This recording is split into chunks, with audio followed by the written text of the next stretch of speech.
बोलिए सदगुरुदेव की।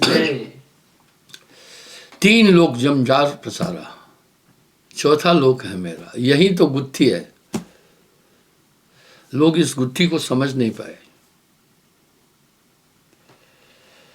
स्वर्ग मृत पताल रचो मृतमंडल, तीन लोक विस्तारा। ये तो काल का देश है। यही कह के आप साहब ने दुनिया में तहलका मचाया। तीन लोक में जो कुछ आए काल निरंजन सब उठाए, और कोई बोला ही नहीं है। ये कपोल कल्पित बातें नहीं है। मैंने एक दिन बोला था, वर्तमान में कबीर साहब कहाँ हैं?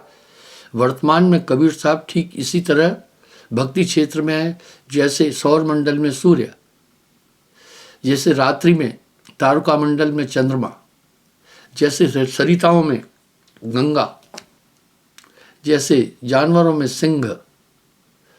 इस प्रकार साहब अभी भी उनका जलवा है।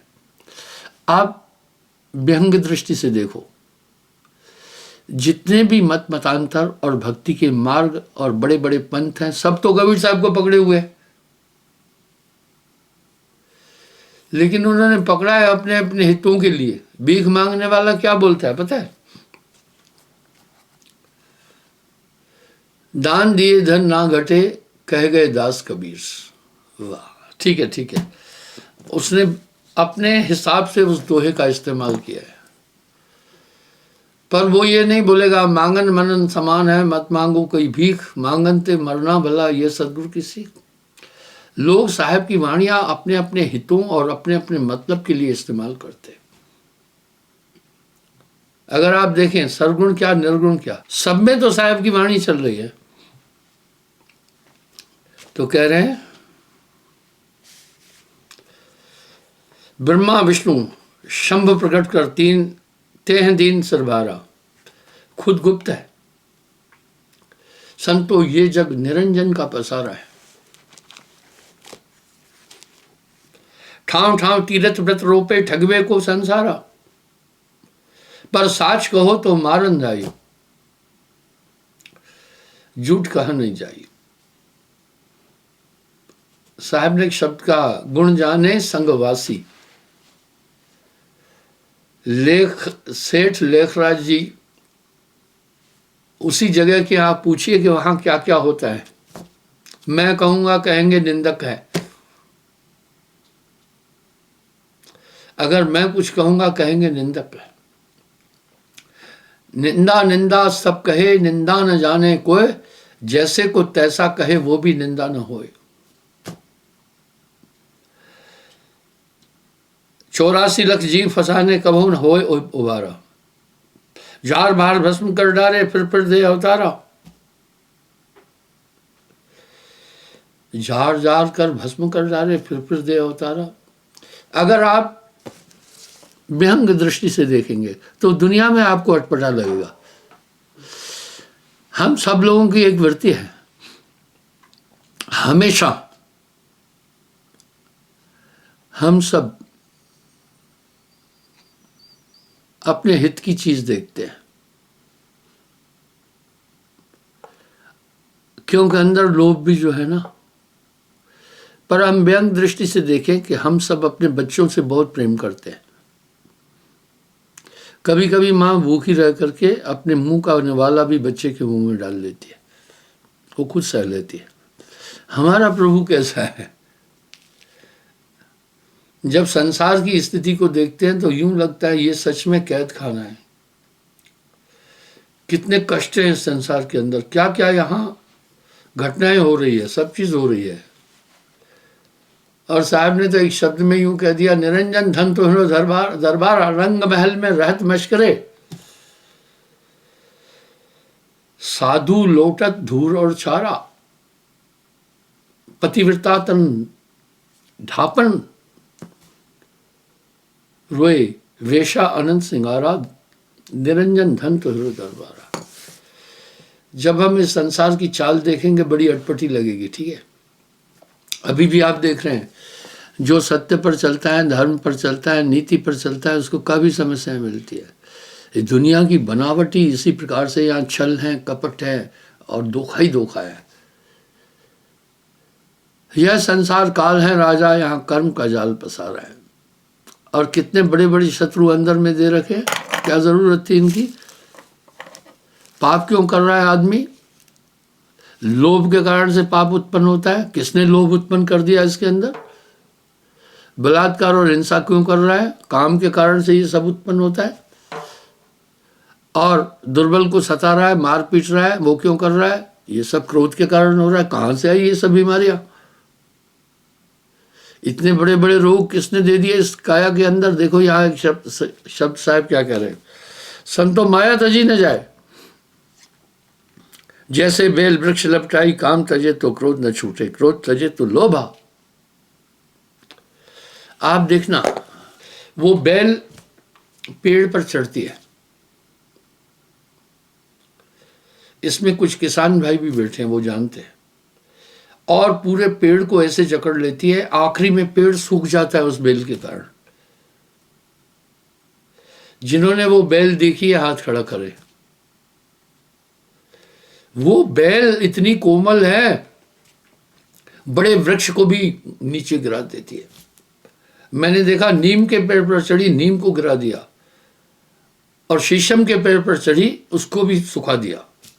इस तरह ये अंदर सब जकड़े हुए हैं।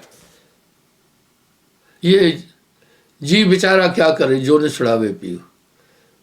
इस तरह ये विरोधी शक्तियां इस आत्मा को बुरी तरह से बांधे हुए हैं।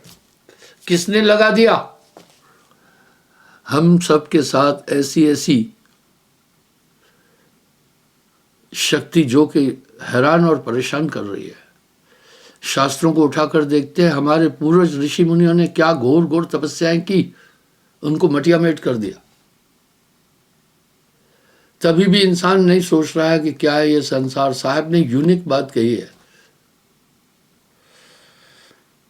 माया तजी न जाए, जैसे बेल वृक्ष लपटाई, काम तजे तो क्रोध न छूटे, क्रोध तजे तो लोभा।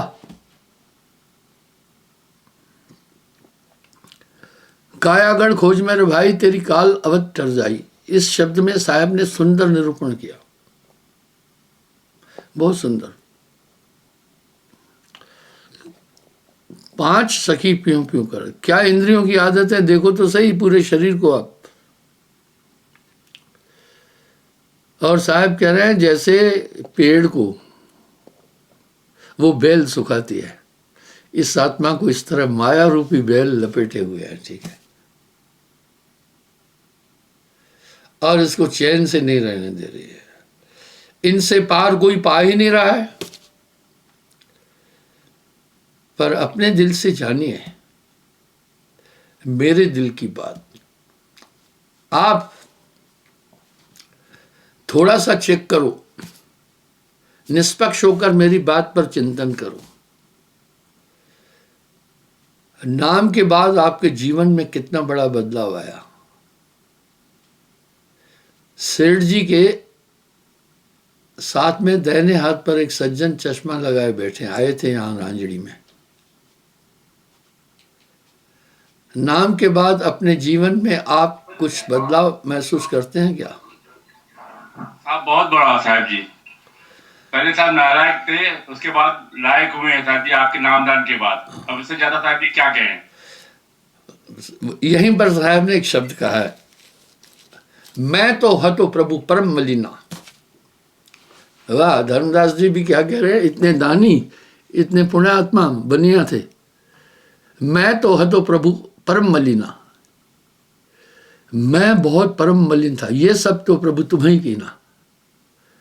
काग पलट हंसा कर दीना, ऐसा नाम प्रभु मह दीना। आप अपने दिल से जानिए मेरे दिल की बात। नाम के बाद आपके जीवन में एक अमूल चूक परिवर्तन है, ये कोई साधारण नहीं है।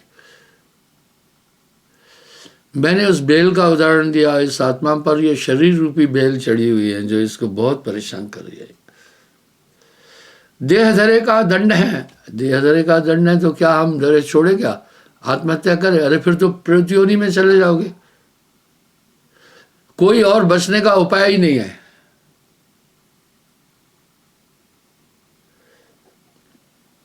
और बचन को उपाय नहीं, और उपाय ही नहीं है, केवल नाम आधार। अंधकार की निवृत्ति का कोई साधन नहीं है प्रकाश के अलावा। कोई अगर बोल रहा है तो अपवाद है, वो झूठ है। इस तरह बच्चों एक उपाय, साहब कह रहे हैं सिर्फ एक ही उपाय है, सार नाम को पाएंगे। इस तरह से आप देखें कि क्या क्या झंझट इस बॉडी के अंदर है, आदमी बेचारा कितना परेशान है। देह धरे का दंड है, भुगतत है सबको, ज्ञानी भुगतत ज्ञान से, मूर्ख भुगतत रोए। मैं आपको उदाहरण देता हूं, आप मत सोचना जिनके पास बड़ी बड़ी दौलतें हैं बड़े सुखी खुश है। साहब ने तो यहां तक कह दिया, 4 पेड़ एक माछी, साधु के गले की फांसी।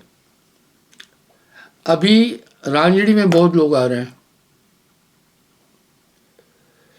पूरे विश्व से लोग आ रहे हैं। जब से मैंने लाइव प्रोग्राम देना प्रारंभ किया है बहुत लोग आते हैं। और रांझड़ी इंटीरियर है, एक गांव है, यहां कनेक्टिविटी टफ है। आश्रम बनाने के लिए क्या क्या चीजें देखनी चाहिए वो बताता हूं, वो हमें यहां उपलब्ध नहीं हो पाई। सबसे पहले आबो हवा देखना है, दूसरा ये देखना है कनेक्टिविटी रास्ते की है, गाड़ियों की है या नहीं, लोग कैसे आएंगे। तीसरा देखना है रेलगाड़ी की कनेक्टिविटी है कि नहीं। चौथा देखना है एयरपोर्ट की कनेक्टिविटी है कि नहीं। यहां कनेक्टिविटी का रांझड़ी आश्रम में थोड़ा अभाव है। उदाहरण देता हूं, कोई आदमी अगर यूपी से चल के आए, 350-25 रुपए किराया है जर्नल में, वो जब आकर जम्मू स्टेशन उतरेगा उसे 4 जगह गाड़ी करनी पड़ेगी रांझड़ी आने के लिए। स्टेशन पर तो वो भरमार हैं टैक्सी वालों की, बाकी वालों की लूटते हैं इंसान को। रांझड़ी तक आने के लिए 2100 रुपये लेते हैं किराया, आप सोचे। और कुछ अनजान लोग बेचारे 2100 रुपये देकर के आ जाते हैं।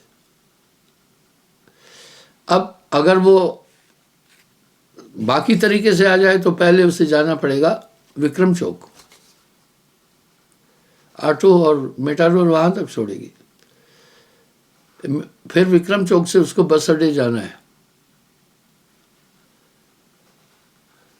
बस अड्डे से फिर उसने गाड़ी पकड़नी है। अगर नॉन स्टॉप नहीं पकड़ी तो ऑर्डिनरी बस आपको 4 घंटे लगा देगी रांझड़ी तक जाने में, वो एक एक जगह रुकती है। और फिर वहां से आपको उतरना है जाकर जख में, वहां से फिर 1 किलोमीटर पैदल आना है, राया मोड़ से फिर आपको करना है मेटाडोर आपको रांझड़ी मोड़ उतारेगी, वहां से 1.25 किलोमीटर चल के आना है, आपको 4 घंटे लगेंगे। इसलिए मैंने गाड़ी की कनेक्टिविटी कम है, इसलिए मैंने बसें गाड़ियां 85 गाड़ियां रखी है।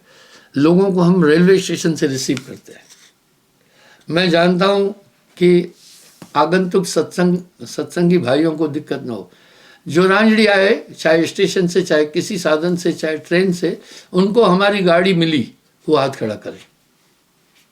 और जाते समय भी देखिए 100% लोगों ने हाथ खड़ा किया है। ये एक बहुत बड़ा सरदर्द नहीं है, लाखों लोग आते हैं, उनको स्टेशन पहुंचाना, भोजन की व्यवस्था करना। सेकंड थिंग, ट्रेन की कनेक्टिविटी भी नहीं है। बीजेपुर में इक्का दुक्का गाड़ियां रुकती है, बाकी जम्मू ही जाकर रुकती है। एयरपोर्ट भी दूर है, तो कनेक्टिविटी का अभाव है। इस प्रकार से दूसरा देखा जाता है जल का इंतजाम है या नहीं। यहाँ जल का इतना अभाव था, मैंने 7-7 लाख रुपए खर्चा करके बोरिंग कराई है, आप मानेंगे, ताकि लोगों को मैं पानी दे पाऊँ ठीक से। इस तरह से, और रास्ते भी कंजेक्टेड हैं, गांव है, इतना विशाल आश्रम है। आइए, मैं ये कहने जा रहा हूं आपसे कि जिस तरह से बेल है ना, बेल पेड़ को, इतने विशाल पेड़ को सुखा देती है। माया इस तरह सवार है। बड़ा कष्ट है इस जीवात्मा को, इतना कष्ट है कि मैं क्या बताऊं। आगे कह रहे हैं,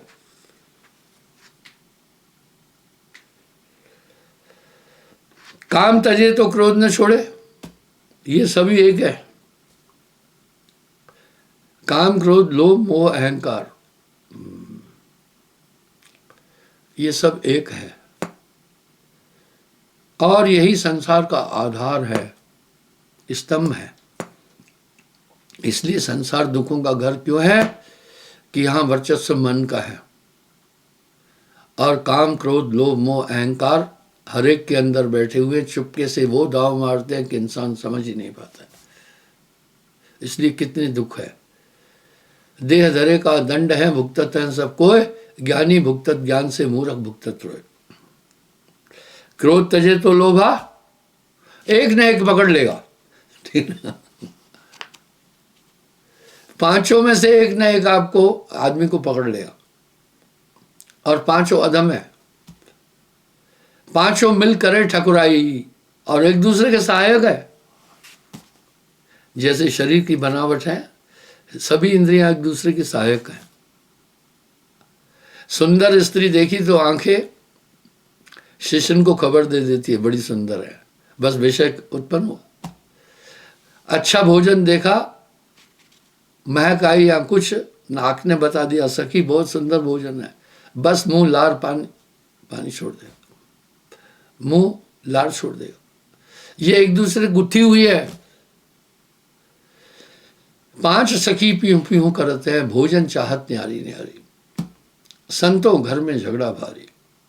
इस तरह साहब कह रहे हैं, अगर आदमी काम को तरसता है तो क्रोध लपेटे में ले लेता है। देखने में नहीं आ रहा है, कहीं दुर्वासा जी को क्रोध ने लपेटे में ले लिया, कहीं कपिल मुनि को क्रोध ने, पराशर क्रोध, कपिल मुनि को क्रोध ने लपेटे में ले लिया। राजा सगर के 60,000 पुत्रों को भस्म देकर अपनी शक्ति से भस्म कर दिया। उन्हीं के तारण के लिए 60,000 पुत्रों को भस्म किया। शास्त्रों में भी पढ़ते हैं। इस तरह आप लोभ देखो, हमारे नारद जैसे ब्रह्म ऋषि का भी खिचड़ी निकाल दिया। वेदव्यास जैसे महान ज्ञानी को भी पुत्र शोक के कारण से दुखी हुआ। ये मोह है। ये सब मिल इस काया में करें ठकुराई, हुकूमत इनकी चल रही है तो कैसे कुशलता प्राप्त हो सकती है। प्रबल शत्रु है।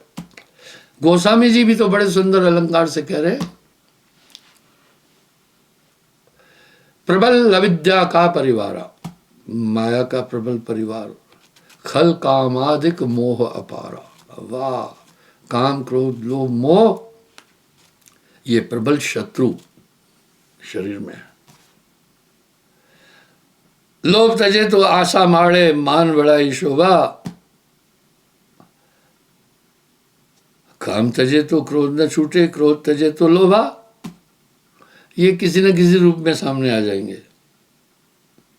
लोभ तजे तो आशा माड़े, मान बड़ाई शोभा, ग्रह तजे तो मणि बनावे, उदय अस्त दे फेरी, कुटुंब तजे शिव शाखा चाहे, मन माया ने घेरी। वाह, मैं ये बात कह रहा था, पूरी बात नहीं कर पाया था।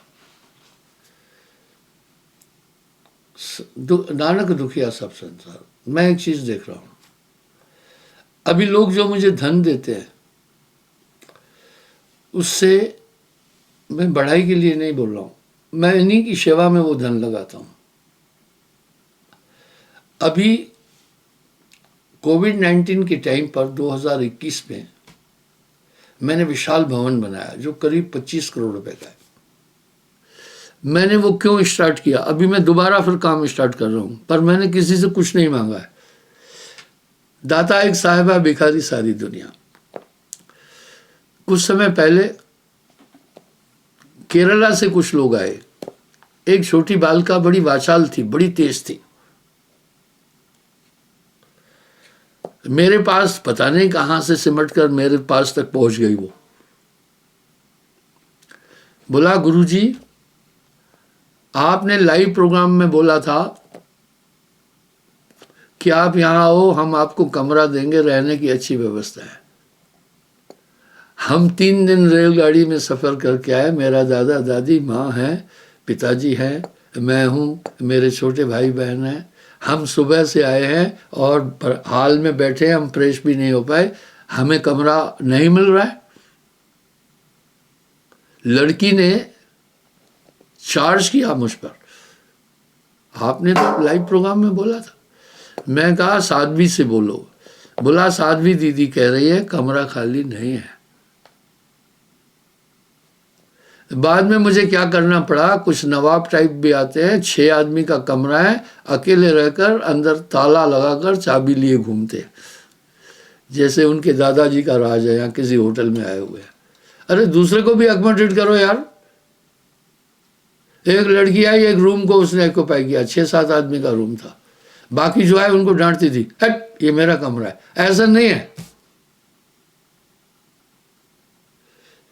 ऐसा नहीं है, हमें एक दूसरे को सहयोग देना होगा। मैं खुद गया, बोला कोई खाली नहीं कर रहा है। 2-3 दंड मुसंड देखे, अकेले अकेले कमरे थे। मैंने कहा उठा अपना सामान, उस कमरे में सेट हो जा। कढ़ाई के बिना अनुशासन चलता ही नहीं है दुबे जी, चलता है क्या? और उनको वहां सेट किया। तो मैंने दिल में सोचा जितना बनाता जा रहा हूं उतना कम होता जा रहा है, उतनी कंस्ट्रक्शन होती जा रही है। अभी मैं फिर काम शुरू करने वाला हूं। और मैं कैसे काम शुरू करता हूं वो सुनो। अब ये क्यों कर रहा हूं, 31 दिसंबर को स्थापना दिवस और 9 वर्ष के उपलक्ष्य में बहुत लोग आते हैं, और आते हैं 2 दिन के लिए नहीं, दूर से आए 10 दिन। कोई बड़ा आयोजन होता है 6-7 दिन पहले आते हैं लोग, ठीक है जी जी सर जी जी जी। और आयोजन के बाद 5-6 दिन और रुकते हैं। फिर इसमें से कुछ श्रीनगर भी घूमने जाते हैं, कमरा उन्होंने बंद कर लिया है, अपना सामान रखा है। कुछ मानसर, कुछ कहीं और कहीं घूमने जाते हैं, तो उनको मैं मना नहीं कर सकता हूँ। इस तरह 15 दिन अंगेज रहता है वो हाल, आश्रम। अब मेरी क्या टेक्निक है, इतना जल्दी बनाता हूँ। आपने देखा होगा एल टाइप जो बड़ी बिल्डिंग लगी है, बनी है, 5000 लोग रुक सकते हैं उसके अंदर। ये सिर्फ 9 महीने में बनाई है, कोई नहीं बना पाएगा साहब की कृपा से। अभी जब मैं काम शुरू करना है, पहले ही मैंने खिड़की दरवाजे बनाने शुरू कर दिए। पहले ही मैंने मार्बल मंगा करके राजस्थान से इकट्ठी कर ली। पहले ही मैं टाइलें गुजरात से, वहीं से सब खरीदारी खुद कर रहा हूँ, देखना, मंगा करके रेडी कर दी। पहले ही ईंटें बना करके, ईंटें भी हम खुद बना रहे हैं, वो रेडी कर दिए। पहले ही वो खिड़कियों में लगने वाले शीशे वगैरह, उनको मैंने स्टोरेज करना शुरू कर दिया, नहीं तो काम रुक जाता है। ये मटेरियल मैंने समेटना शुरू कर दिया 4-5 महीने पहले से। ये पूरा इकट्ठा कर लिया। आज 7-8 डंपर और गाड़ियां लगी हुई हैं, रेता और बालू हम कलेक्ट कर रहे हैं, ताकि काम में रुकावट नहीं आए। जितना काम विलंब से होगा उतना खर्चा ज़्यादा होगा। और फिर लोगों को सब जगह जगह से बुलवाता हूँ, और उसको भी शुरू करेंगे। पता है काम कब शुरू होता है? सुबह 6 बजे उठ करके उनको 2 घंटे पहले काम कराता हूँ, 8 बजे तक। वो मौसम टॉप होता है, सुबह बड़ा काम। नाश्ता करके कहता हूँ आधे घंटे में फिर आना। वो नाश्ता करके 8:30 पौने 9 फिर काम शुरू होता है। 1 बजे छोड़ता हूँ, खुद खड़ा होता हूँ सोटी लेकर के और टोपी पहन करके। उसके नहीं तो काम नहीं होगा। उसके बाद फिर क्या होता है, दोपहर के भोजन के लिए 1 बजे छोड़ता हूँ, टाइम देता हूँ, भैया 1/4 घंटे में वापस आना है इधर। फिर सोटी लेकर कमरे में घूमता हूँ, नहीं तो वो थक गए हैं, आराम कर रहे हैं, उनका दोष नहीं है। चलो बाहर, यहाँ आए हो आराम करने, सेवा करने आए, चलो सेवा करो। लोग कहेंगे गुरुजी बड़ा जालिम है, बैठने ही नहीं दे रहे। उसके बाद फिर रात के कभी कभी वो लेंटर वगैरह डालना है, तो मेरे भाइयों कभी कभी 1 बज जाता है रात का, कभी कभी 2 बज जाते हैं। सभी जगहों से लोगों को इकट्ठा करके काम कराता हूँ। और आजकल लेबर, कभी भी कोई चीज़ बनाओ तो लेबर लगता है 35%, 33% लेबर का खर्चा आता है। लेबर नहीं देता हूँ मैं, वो आपसे ही काम करा रहा हूँ, तो मुझे सस्ता पड़ता है। और खरीदारी थोक में करता हूँ, यहाँ से नहीं करता। तो मेरे कहने का मतलब है बेहताश परिश्रम करना पड़ जाता है, यही सेवा है। लक्ष्य क्या है? आराम करना लक्ष्य क्या? नहीं। अब मैं 19 तारीख को बम्बई प्रोग्राम में जा रहा हूँ, इसलिए अभी मैं यहाँ नहीं आ पाया। बम्बई से प्रोग्राम देकर फिर जाऊंगा अहमदाबाद। अहमदाबाद प्रोग्राम देकर के फिर वापस आऊंगा मैं इधर। 3 दिन लग जाएंगे मुझे। जब आप यात्रा करते हैं फिर आयु का एक असर स्नायु मंडल पर पड़ता है। हम आराम नहीं कर रहे हैं। हमारा एक लक्ष्य है कि जीवन में जब तक श्वास है हम कितने लोगों को सन्मार्ग की तरफ ले चल पाए। सेवा बड़ी ज़रूरी है। तो इस तरह से ये सब चीज़ें इंसान को घेरे हुए हैं। साहब क्या कह रहे हैं?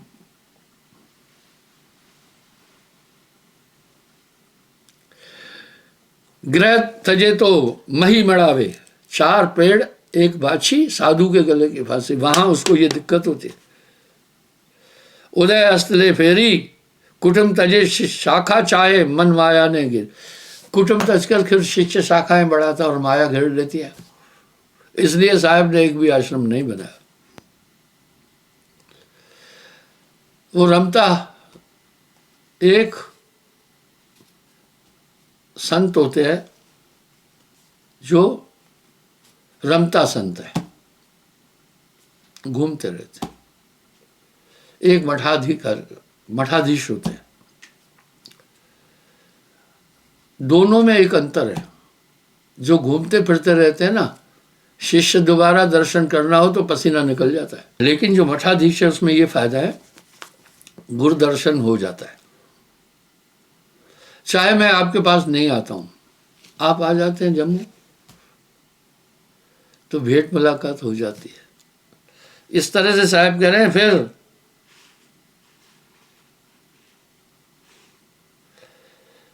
कुटुम तजे से शाखा चाहे, मन माया ने घेरी, देखत पैसा हाथ न छुए।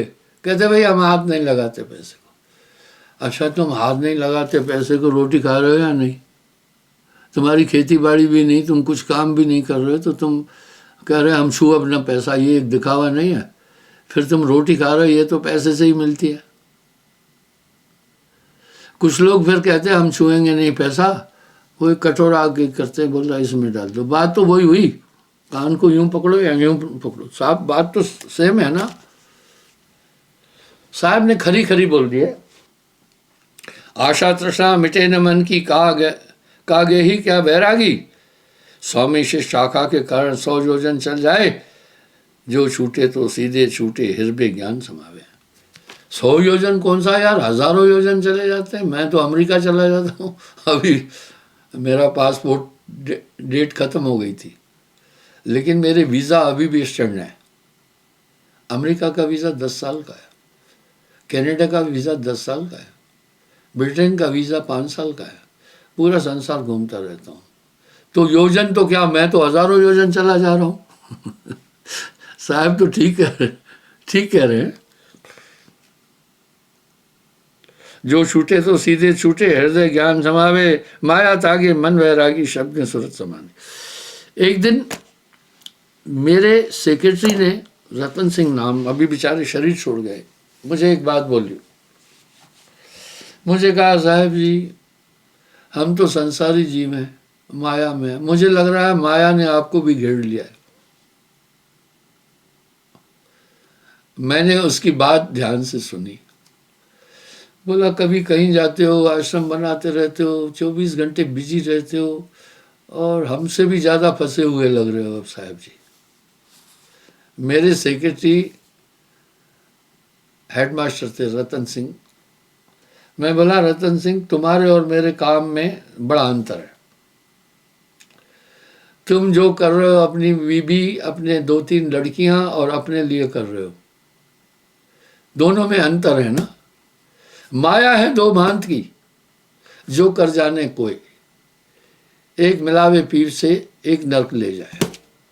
यही पैसा गलत काम में लगा नर्क का रास्ता बना देता है, यही पैसा परमार्थ में लगा तो ये आगे का रास्ता क्लियर करता है। मैं कहा तुम्हारे मेरे कर्म में अंतर है, तुम मोहवश कर्म कर रहे हो, मेरा कर्म परमार्थ में है। अब आप पूछो 425 आश्रम क्यों बनाए? मुझे गुरुदेव ने एक बात बोली थी, इस कलयुग में किसी को भी परमार्थ से कुछ नहीं लेना मधु, तुम जाना कोई नहीं आ पाएगा। इसलिए कुछ गरीब लोग नहीं पहुंच पाते, तो मैंने ठाव ठाव आश्रम बनाए। आपके यूपी में 200 आश्रम से ज़्यादा है, पूरे देश में आश्रम ही आश्रम बना दिए। क्या मकसद था भाई? राजस्थान से कोई आदमी नहीं आ पाएगा, हनुमानगढ़ में आश्रम बना दिया, अब रायपुर में भी देख रहे हैं, जयपुर में भी। छत्तीसगढ़ से कोई आदमी नहीं आ पाता तो रायपुर में आश्रम बना दिया, तो वहाँ पहुँच जाते हैं इसी बहाने। अहमदाबाद में कई जगह चला जाता हूँ, महाराष्ट्र से लोग नहीं आ पाते तो आश्रम बना दिया। तो ये कोई हमने होटलें थोड़ी बनाई है, हमने होटलें नहीं बनाई है, परमार्थ की भावना से ही सब काम किया। सेक्रेटरी का फिर मैंने समझा दिया।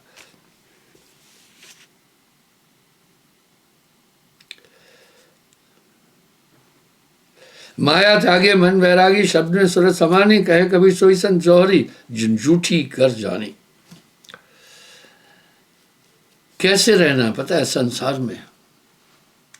सहजो बाई ने साफ कहा, सहजो जग में यूं रहो जो जिब्या मुख मां, घी घणो ही खाते चिकनी कबो ना।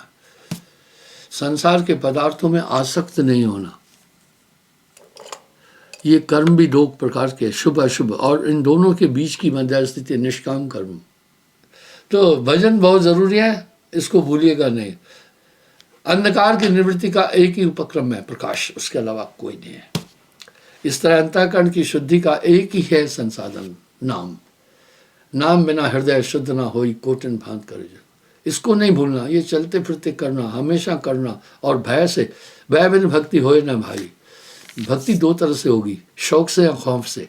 शौक ये कि प्रभु हमारा अधिष्ट है, उससे मिलना है। खौफ ये, अगर इस बार भक्ति नहीं की, अब की पहुना बहुर न गबना हुई, तो पता नहीं 84 की लंबी धारा 3 करोड़ साल तक कहाँ कहाँ भटकूंगा। भय रखना, भय करता भय प्रेम गुर, भय करनी भय सार, डरता रहे वो ओबरे, गाफिल खाता मारो। धन्यवाद बंधुओं, कल पुनः मैं हाजिर हो जाऊंगा।